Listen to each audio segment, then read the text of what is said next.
नमस्कार, मैं हूं अमन गुप्ता और आप सुन रहे हैं रेडियो मनी 9 पर प्रॉपर्टी वाला। लंबे समय से किराए की मार झेल रहे मयंक ने हिम्मत जुटाकर पिछले साल लोन पर मकान खरीदा था। अब महंगाई के बीच वो कर्ज के बोझ को अपने सिर पर नहीं डालना चाहते थे, लेकिन क्या करें, घर वालों की जिद थी, झुकना पड़ा। खैर, किसी तरह से घर का खर्च और कर्ज की ईएमआई चला रहे थे, पर महंगाई काबू करने की रिजर्व बैंक की कवायद ने उनकी जेब का बजट बिगाड़ दिया है। मई 2022 से लगातार रेपो रेट बढ़ना उनके लिए परेशानी का सबब बन गया है, क्योंकि रेपो रेट चढ़ने के साथ ही उनकी ईएमआई भी बढ़ रही है। जो कर्ज उन्होंने 7% पर लिया था, आज उसके लिए 9.5% ब्याज चुकाना पड़ रहा है। अब उन्हें चिंता है कि एक बार फिर 25 बेसिस पॉइंट से रेपो रेट बढ़ने के बाद उनके होम लोन की ब्याज दरें दहाई के अंकों में न पहुंच जाएं।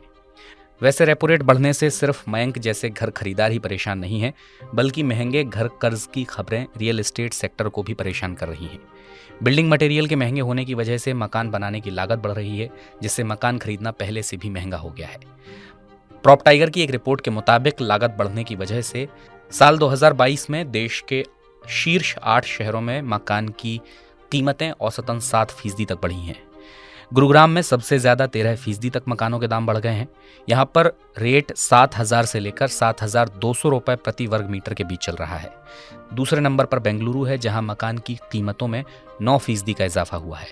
वहीं नोएडा में घर की कीमतों में 7% का उछाल देखा गया है। अब रेपो रेट के बढ़ने से घर खरीदना और भी महंगा हो जाएगा। इसका सबसे ज्यादा असर सस्ते घरों की बिक्री पर पड़ने की आशंका है, जिनकी बिक्री पहले ही बुरे दौर से गुजर रही है। बिल्डर्स ने पहले ही सस्ते घरों को बनाना कम कर दिया है। दूसरी ओर इसके खरीदार भी घट गए हैं। रेपो रेट बढ़ने से अफोर्डेबल और मिड रेंज हाउसिंग की बिक्री प्रभावित होने के आसार हैं। लग्जरी सेगमेंट पर इसका असर ना के बराबर है। पर बढ़ती कीमतों और कर्ज के बीच भी अच्छी खबर महाराष्ट्र से है, जहां जरूरतमंदों को जल्द ही उनका आशियाना नसीब होगा। पीएम आवास योजना के तहत महाराष्ट्र सरकार पहले से स्वीकृत मकानों में से 3,75,000 मकानों का निर्माण करेगी। इन मकानों का निर्माण शहरी इलाकों में होगा और बजट में सरकार ने पीएम आवास योजना का बजट भी बढ़ाकर 79,000 करोड़ कर दिया है। इससे ये उम्मीद जताई जा रही है कि इस योजना के तहत इन मकानों का निर्माण जल्द ही पूरा हो जाएगा। और ये तो सरकारी आवास हैं, तो लोगों को पैसे से जुड़ी शायद ही कोई परेशानी हो, उनकी रकम सुरक्षित रहेगी। लेकिन प्राइवेट बिल्डर्स के मामले में आप इस बात को लेकर सुनिश्चित नहीं हो सकते जब तक कि आपको अपने घर का पोजीशन न मिल जाए। और इसलिए महाराष्ट्र रेरा ने कड़ा रुख अपनाया है।